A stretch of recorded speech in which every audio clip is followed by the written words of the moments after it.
नमस्कार। आप सभी का बहुत बहुत स्वागत है एग्जाम ओरिजिनल्स के यूट्यूब चैनल पर। मैं हूं मेघना। आज है 12 जनवरी और हम डिस्कस करने वाले हैं आज की सारी इंपॉर्टेंट न्यूज़।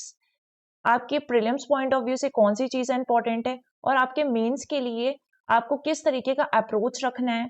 तो करंट अफेयर्स वाले सेक्शन से जब आप न्यूज़ डेली पढ़ते हैं, उस चीज़ को एनालाइज करते हैं, तो आपके मेंस के लिए भी अच्छी प्रिपरेशन हो जाती है कि आपको आंसर्स किस तरीके से फ्रेम करने हैं, एक अच्छा एक्सप्रेसिव आंसर कैसे लिखने हैं। पीडीएफ के लिए आप ज्वाइन कर सकते हैं हमारा टेलीग्राम चैनल। इस सेशन के बाद या हर रोज के सेशन के बाद आप टेलीग्राम चैनल से इजीली वहां से डाउनलोड कर सकते हैं। इसका लिंक आपको डिस्क्रिप्शन में मिल जाएगा। हमारे कुछ कोर्सेज भी रनिंग में है, तो आप अच्छे गाइडेंस के लिए उन कोर्सेज को देख सकते हैं कि कौन कौन से कोर्सेज हैं प्रीलिम्स और मेंस के लिए हैं। अर्जुन भी बैच चल रहा है प्रीलिम्स के लिए, और कुछ टेस्ट सीरीज भी अवेलेबल हैं, तो आप टेस्ट सीरीज से अपनी प्रैक्टिस को अच्छा बना सकते हैं। For further information, you can contact on these numbers. तो चलिए शुरू करते हैं आज के करंट अफेयर्स से। सबसे पहली न्यूज है हमारी और सबसे इंपॉर्टेंट न्यूज है आज की, जो है स्वच्छ सर्वेक्षण अवार्ड्स 2023। तो कल ही ये जो अवार्ड्स है वो अनाउंस हुए हैं, और इसका जो थीम था, इस बार का जो थीम है that is waste to wealth. तो वेस्ट टू वेल्थ जो है वो स्वच्छ सर्वेक्षण 2023 का थीम था, और ये किसके अंडर आता है? तो ये आता है स्वच्छ भारत मिशन के अंदर। किसके अंदर आता है? स्वच्छ भारत मिशन के अंदर आता है। तो अब यहाँ पर जो सूरत और इंदौर हैं, उनको क्लीनेस्ट सिटीज का टैग दिया गया है। इस बार जो टॉप पे सिटीज हैं क्लीनेस्ट सिटीज के मामले में, वो है सूरत और इंदौर। तो अभी तक जो था इंदौर था, और जो सूरत है वो पिछले पिछले 2-3 डिकेड्स पहले की अगर हम बात करें, तो मतलब 20 से 30 साल पहले की बात करें, तो सूरत जो है ना काफी गंदी रैंकिंग में आता था, या फिर बहुत ही गंदा शहर हुआ करता था। लेकिन वो अब किसके बराबरी पे आ गया? वो इंदौर की बराबरी पे आ गया है। तो ये भी क्वेश्चन है कि क्या आने वाले डेज में वो इंदौर को तो कंपटीशन दे ही रहा है, लेकिन क्या उससे भी आगे निकल सकता है? तो ये काफी सारी चीजें हैं इसके बारे में। अब हम थोड़ी सी रैंकिंग्स देखेंगे और जानेंगे कि एक्चुअली में स्वच्छ सर्वेक्षण सर्वे है क्या। तो पहले हम देखते हैं स्वच्छ सर्वेक्षण सर्वे जो है वो एक एनुअल सर्वे है जो हर साल करवाया जाता है, और वो सिटीज और टाउन्स को उनकी क्लीनलीनेस और उनके हाइजीन सैनिटेशन के बारे में रैंकिंग्स प्रोवाइड करता है कि किस जगह पर या किस सिटी किस टाउन में इन सारी चीजों में अच्छा प्रदर्शन कर रहे हैं। ठीक। तो ये एक एनुअल सर्वे आपको ध्यान में रखना है कि हर साल होता है, आप हर साल देखते हैं। ठीक। अब ये जो है वो वर्ल्ड का लार्जेस्ट अर्बन क्लीनलीनेस सर्वे कंसिडर किया जाता है, और इस बार इसका 8th एडिशन था। तो 8th एडिशन कैसे था कि ये जो मिशन है, ये जो स्वच्छ सर्वेक्षण है, वो 2016 पे स्टार्ट किया गया था। It was introduced in 2016 as a part of Swachh Bharat Abhiyan, which aimed to make India clean and free of open defecation by 2019। तो जो आपका स्वच्छ भारत अभियान है, ये एक नेशनल कैंपेन है। स्वच्छ भारत अभियान या एसबीएम हम कह सकते हैं। इसके रूरल और अर्बन दोनों कंपोनेंट्स हैं। ठीक है, रूरल एरियाज में भी है और अर्बन एरियाज में भी है, तो दोनों कंपोनेंट्स हैं इसके। अभी एक नेशनल कैंपेन है, तो it is a national campaign. जो कि कब लॉन्च हुआ था ये आपके लिए जानना बहुत ज्यादा इंपॉर्टेंट है। तो नेशनल कैंपेन है by the government of India. अब ये लॉन्च हुआ था October 2, 2014 को इसको लॉन्च किया गया था on the birth anniversary of Mahatma Gandhi, और उनको ये डेडिकेटेड था मिशन। अब इसका एम है टू एलिमिनेट ओपन डिफिकेशन। सबसे पहले ओपन डिफिकेशन मींस जो एरियाज हैं उनको ओपन डिफिकेशन फ्री बनाना है। ठीक है, ओपन डिफिकेशन फ्री, जहां पर ओडीएफ स्टेटस दिया जाता है, ओडीएफ स्टेटस होता है। फिर आपने ओडीएफ प्लस का स्टेटस देखा होगा, और ओडीएफ प्लस प्लस का भी स्टेटस होता है। तो ये सारे रैंकिंग्स और ये स्टेटस दिए जाते हैं। To eliminate open defecation, improve solid waste management and create open defecation free villages, ये सारे इसके टारगेट्स थे। ठीक है। एडिशनली जो ये वाला कैंपेन है वो ये भी फोकस करता है कि वो रोड्स को, स्ट्रीट्स को, इंफ्रास्ट्रक्चर को क्लीन और लिटर फ्री रख सके। ठीक है। तो स्वच्छ सर्वेक्षण एक वार्षिक सर्वेक्षण है, और 2016 पे इसको इंट्रोड्यूस किया था। इस बार इसका 8th एडिशन है। इस बार इसका कौन सा एडिशन है? 8th एडिशन है। ठीक है। अब हम रैंकिंग्स पे आ जाते हैं कि जो रैंकिंग्स हैं वो किस तरीके से हैं। तो जो इंदौर है, इंदौर फर्स्ट पे आया है, और ये इसकी 7th कॉन्सिक्यूटिव रैंकिंग है जहां पर ये फर्स्ट नंबर पर आया हुआ है। इसके साथ ही साथ जो डायमंड सिटी सूरत है वो भी अब फर्स्ट पे आ चुका है। ठीक है, ये काफी बड़ा अचीवमेंट है सूरत के लिए भी। और अब फर्स्ट और फर्स्ट दो रैंकिंग हो गई, इसलिए सेकंड रैंकिंग किसी की नहीं है। अब यहाँ पर थर्ड नंबर पर आया नवी मुंबई, फिर फिफ्थ नंबर पर है हमारा भोपाल, तो फिफ्थ नंबर पर भोपाल है, और उसके बाद 19th पर है एमपी का उज्जैन। तो ये तीन रैंकिंग मिली हमें फर्स्ट 20 टॉप 20 पर, जहां पर फर्स्ट पे इंदौर, फिफ्थ पे है भोपाल और 19th पे है उज्जैन। ठीक, तो ये अच्छे अचीवमेंट्स हैं मध्य प्रदेश के लिए। अब यहाँ पर हम कुछ देखते हैं कि किस किस को कौन कौन सी रैंकिंग मिली है। तो बहुत सारी रैंकिंग्स होती हैं इसमें, जैसे कि आप देखेंगे कि ऐसी जहां पर पॉपुलेशन जो है वो 1 लाख से ज्यादा है, तो ऐसी सिटीज और टाउन्स जहाँ की पॉपुलेशन क्या है मोर देन 1 लाख है, ठीक, उनको देखेंगे तो जहां पर 1 लाख की पॉपुलेशन है उस पे मिला है इंदौर को फर्स्ट, और फर्स्ट मिला है सूरत को, थर्ड पे आया आपका नवी मुंबई, हम ऑलरेडी देख चुके हैं। फिर आता है ऐसे सिटीज जहां पर पॉपुलेशन 1 लाख से कम है, तो उसमें रैंक 1 मिला है सासवद को, ये महाराष्ट्र में है। ठीक, इसके बाद से आपका ऑल इंडिया रैंक 2 जो मिला है ऑल इंडिया क्लीन सिटी, जहां का पॉपुलेशन 1 लाख से कम है, 1 लाख से कम है, वहां पर मिला है आपका पाटन को। उसके बाद से यहाँ पे देखते हैं लोनावला को थर्ड रैंकिंग मिली है। तो ये हो गया कंटोनमेंट जो बोर्ड्स हैं वो उसकी भी एक रैंकिंग होती है, मतलब बहुत सारी रैंक है। ऐसी सिटीज जहाँ का पॉपुलेशन 1 लाख से ज्यादा है, 1 लाख से कम है, 15,000 से 20,000 का पॉपुलेशन है, उसमें फर्स्ट सेकंड थर्ड रैंक इसका है। जो कंटोनमेंट बोर्ड्स हैं आपके, उस पे किसकी किसकी रैंकिंग है। तो जो कंटोनमेंट बोर्ड्स है ना, वो एक ऐसे एरियाज होते हैं जहाँ का सिविक एडमिनिस्ट्रेशन, मतलब cantonment boards is a civic administration body in India, जो कि कौन रेगुलेट करता है, मिनिस्ट्री ऑफ डिफेंस के द्वारा रेगुलेट किए जाते हैं। आप हमेशा ऐसी सिटीज देखेंगे तो आपको लगेगा जो सिटीज हैं ऐसे, वो किसके द्वारा रेगुलेट की जाएंगे, ministry of housing and urban affairs ही देखता होगा, बट नहीं, ये जो कंटोनमेंट बोर्ड्स है ना, वो किसके अंदर रेगुलेट किए जाते हैं, तो मिनिस्ट्री ऑफ डिफेंस के द्वारा डायरेक्टली रेगुलेट किए जाते हैं। ये इंपॉर्टेंट चीज है। आप पॉलिटी में इसके बारे में पढ़ते भी हैं कि जब आप अर्बन एंड जो रूरल लोकल बॉडीज पढ़ते हैं, यूएलबीज के बारे में पढ़ते हैं, तो आप जानते हैं कि कंटोनमेंट बोर्ड्स जो है, और इसका जो एक्ट था वो कब आया था, 2006 में आया था, 2006 में इसका एक्ट आया था। तो जो क्लीनेस्ट कंटोनमेंट बोर्ड बना है वो कौन सा है, मऊ कंटोनमेंट बोर्ड है। तो ये एक और अचीवमेंट हो गया। फिर स्टेट्स की रैंकिंग देखें तो रैंकिंग ऑफ स्टेट्स में जो बेस्ट परफॉर्मिंग स्टेट है उसमें महाराष्ट्र फर्स्ट पे है, और एमपी जो है वो सेकेंड पर आया है। तो अब आप देखोगे कि जो आपके यहाँ टॉप सिटी पर है जहाँ का पॉपुलेशन 1 लाख से ज्यादा है उसमें इंदौर आया है। फिर आप कंटोनमेंट बोर्ड्स पे देखोगे तो मऊ को मिला है। बेस्ट परफॉर्मिंग स्टेट्स पे देखोगे तो एमपी का रैंक सेकेंड आया है। ये सारी चीजें हैं। अब एमपी को इसके अलावा स्वच्छ सर्वेक्षण में 2023 में 7 अवार्ड्स मिले हैं टोटल। इंदौर हम डिस्कस कर चुके हैं, भोपाल को 5वां सबसे स्वच्छ शहर माना गया है। फिर उसके बाद से मध्य प्रदेश दूसरा सबसे साफ राज्य है। मऊ जो है वो सबसे स्वच्छ कंटोनमेंट बोर्ड है। उसके बाद जो बुन्नी है, बुन्नी कहाँ पर आता है आपका, सीहोर पर आता है। यहाँ पे रेलवे स्लीपर फैक्ट्री के लिए फेमस है ये। तो ये जो सीहोर पर है इसमें 15,000 से 20,000 की जो जनसंख्या है पॉपुलेशन वाले शहर में, पश्चिम जोन का सबसे स्वच्छ है। मीन्स आपके वेस्ट जोन में जो 15,000 से 20,000 का पॉपुलेशन है आपका, ऐसी जगहों में जो बुंदनी है उसको सबसे स्वच्छ माना गया है। फिर जो नौराजाबाद है, नौराजाबाद कहाँ पर आता है, उमरिया पर आता है। तो 1 लाख से कम जनसंख्या वाले शहरों में सबसे फास्ट मूविंग सिटी श्रेणी में इसको प्रथम स्थान प्राप्त हुआ है। मतलब जो सबसे फास्ट मूविंग सिटीज है उसमें नौराजाबाद को प्रथम स्थान मिला है, जहां पर पॉपुलेशन 1 लाख से कम है। लेकिन मतलब सॉरी, ये हो गया। और अमरकंटक जो है अनूपपुर में 1 लाख से कम जनसंख्या वाले शहर में फास्ट मूविंग सिटी श्रेणी में दूसरा स्थान प्राप्त हुआ है। तो यहाँ पर नौराजाबाद को फर्स्ट मिला है और अमरकंटक को सेकेंड, जो आपकी रैंकिंग है वो उसमें सेकेंड आया है। तो ये इंपॉर्टेंट हो गया। ये सारी चीजें थी आपकी किसके बारे में, स्वच्छ सर्वेक्षण के बारे में। ठीक, अब नेक्स्ट न्यूज की तरफ मूव करते हैं। तो आज है हमारा वर्ल्ड नेशनल यूथ डे है, सॉरी। तो नेशनल यूथ डे जो है वो हर साल 12 जनवरी को सेलिब्रेट किया जाता है on the occasion of birth anniversary of Swami Vivekananda. Swami Vivekananda की बर्थ एनिवर्सरी पे हर साल 12 जनवरी को नेशनल यूथ डे सेलिब्रेट किया जाता है। तो इस बार क्या है, जो 27th नेशनल यूथ फेस्टिवल है वो कहाँ पर होने जा रहे हैं, नासिक महाराष्ट्र पे है। आज उसका क्या किया जाएगा, आज वो स्टार्ट किया जाएगा पीएम नरेंद्र मोदी के द्वारा। तो PM Narendra Modi prime minister will address 1 lakh youth participants on national youth day. ठीक है। नेशनल यूथ डे पे सेलिब्रेट किए जाएंगे। इस बार इसका 27th फेस्टिवल है, इसलिए आपको ये चीज ध्यान में रखनी है। फिर तो यहाँ पे आज जो है 161st बर्थ एनिवर्सरी है स्वामी विवेकानंद जी का।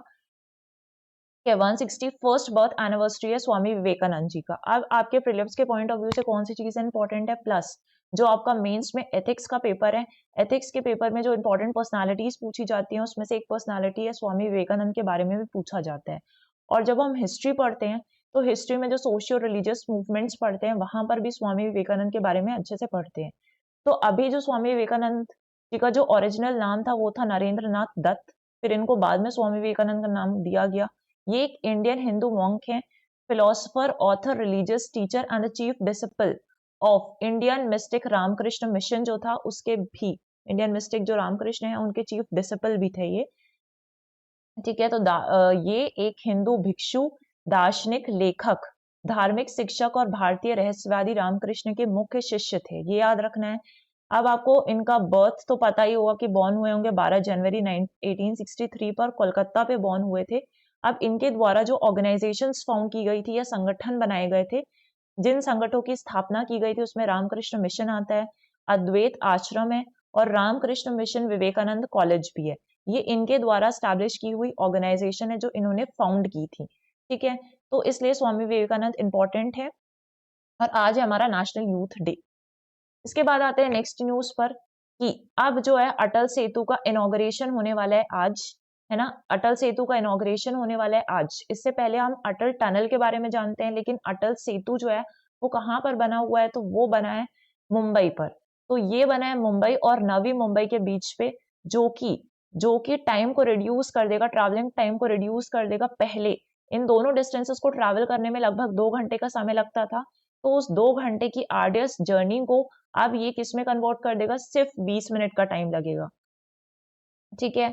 और अब देखते हैं कि जो equipped with cutting edge Japanese technology, the Mumbai trans harbour link MTHL also known as the Atal Bihari Vajpayee Sewri Nhava Sheva Atal Setu, जो कि इसका नाम है, उससे जो जर्नी टाइम है वो रिड्यूस्ड हो जाएगा।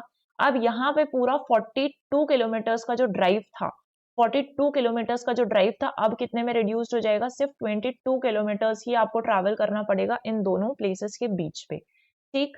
अभी कंसिडर किया जा रहा है कि ये इंडिया का लॉन्गेस्ट सी ब्रिज होगा, तो इसलिए इंपॉर्टेंट है। आपको कमेंट सेक्शन पे बताना है कि जो इंडिया का हाईएस्ट ब्रिज है वो कौन सा है। ठीक है। तो इंडिया का ये लॉन्गेस्ट ब्रिज होने वाला है, इंडिया का लॉन्गेस्ट ब्रिज होगा अटल सेतु जो है। अब इसका जो डिस्टेंस है वो आप देखते हैं कि 16.5 किलोमीटर, लगभग 16.5 किलोमीटर रहेगा ये सी पे, है ना। और बाकी का जो बचा हुआ 5.5 किलोमीटर्स है, 5.5 किलोमीटर्स है वो बनेगा लैंड के ऊपर बना हुआ है। आज इसका इनॉग्रेशन है। ठीक है। अब ये जो ट्रैफिक, मतलब इसकी कैपेसिटी कितनी है, तो डेली कितना कैरी कर सकता है, 70,000 व्हीकल्स को कैरी कर सकता है at an average travelling speed of 100 kilometres per hour. बहुत सारी टेक्नोलॉजी और प्रोग्रेसिव मटेरियल्स का यूज किया गया है। तो यहाँ पे कोरोजन रेसिस्टेंट मटेरियल से बनाया गया है जो प्रॉमिस करता है कि वो earthquake, cyclone, high wind pressures और टाइड्स को झेलने की कैपेसिटी रखता है। ठीक है। काफी सारे सिस्टम्स, टेक्नोलॉजी यूज की गई है, जैसे इंटेलिजेंट ट्रैफिक मैनेजमेंट सिस्टम होगा, वीडियो इंसिडेंट डिटेक्शन सिस्टम है, स्पीड एनफोर्समेंट सिस्टम है। तो ये सारी चीजें स्टार्ट की गई हैं और आज से ये स्टार्ट हो जाएगा। ठीक है।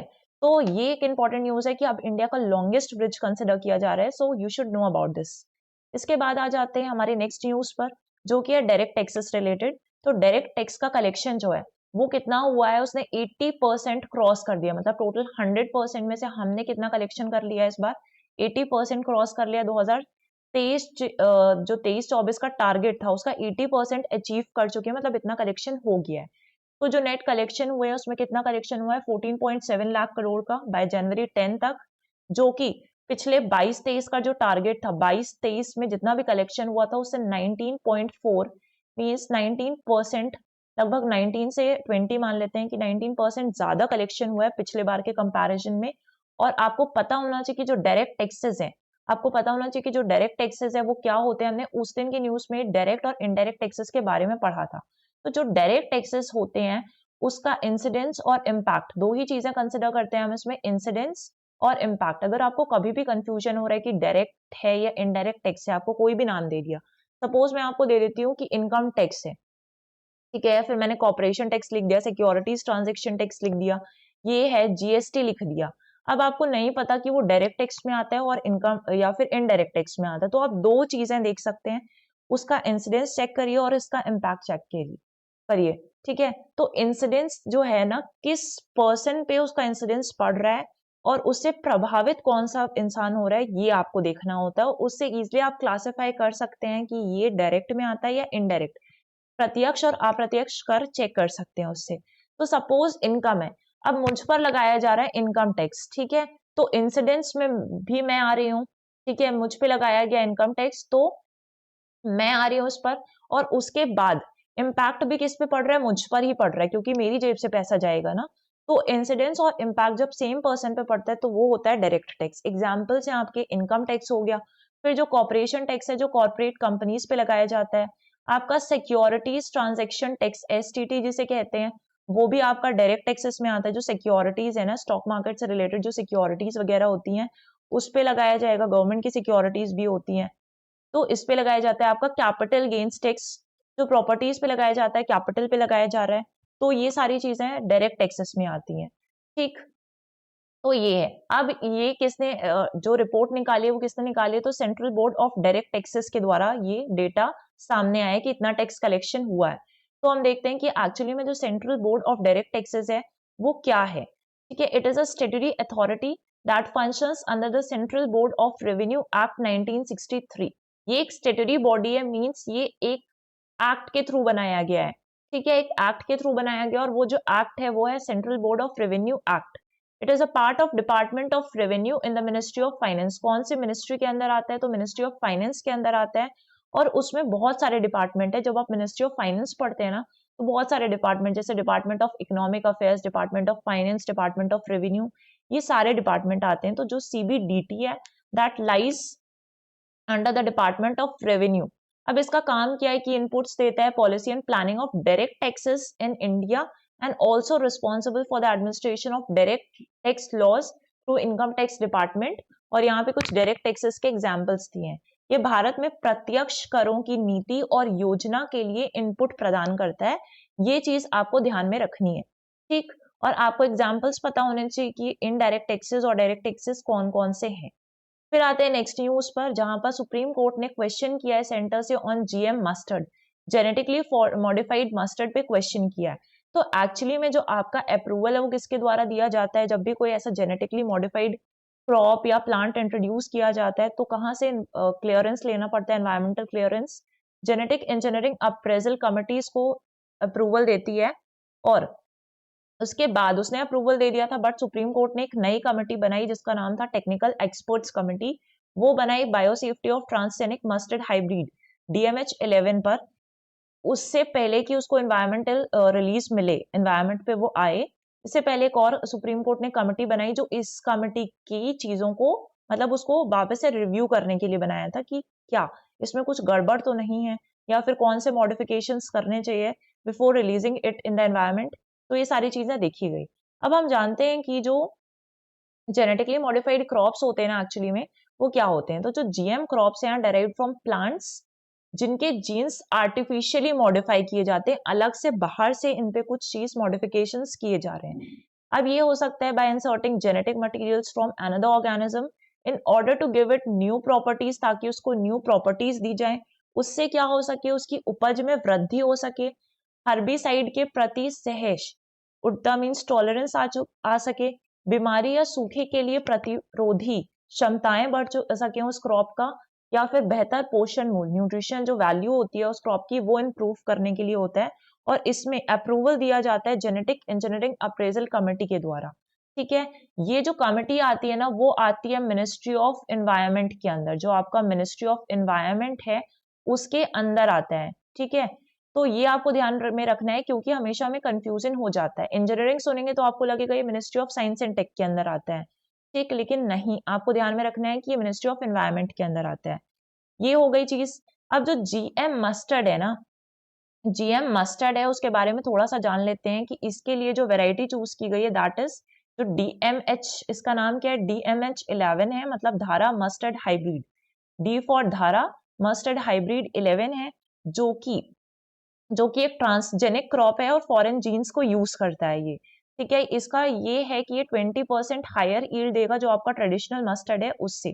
20% हायर यील्ड है मतलब एक वैरायटी है। देखिए, जो जीएम मस्टर्ड है वो बनाया कि दो वैरायटी से, एक है वरुण, ठीक है, एक है वरुण और दूसरा है आपका एक European variety that is early early Hera to.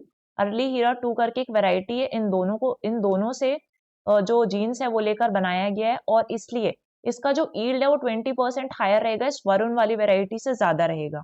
ठीक, तो ये सारी चीजें की गई हैं। अब जो मस्टर्ड है ना वो इंडिया में बेनिफिट्स क्या होंगे इससे, कि मस्टर्ड वैसे तो इंडिया में 6 से 7 मिलियन हेक्टेयर्स पे उगाया जाता है रबी विंटर सीजन के टाइम पर।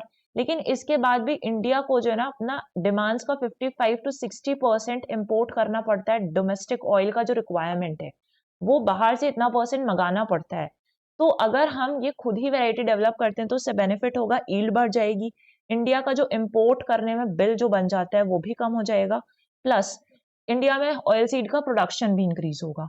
तो ये सारी चीजें होंगे। हमने जेनेटिकली मॉडिफाइड क्रॉप्स के बारे में पढ़ा, जीएम मस्टर्ड एक्चुअली में है क्या, और दूसरी इंपॉर्टेंट चीज थी आपकी genetic engineering appraisal committee GEAC. ठीक, अब आते हैं नेक्स्ट न्यूज पर।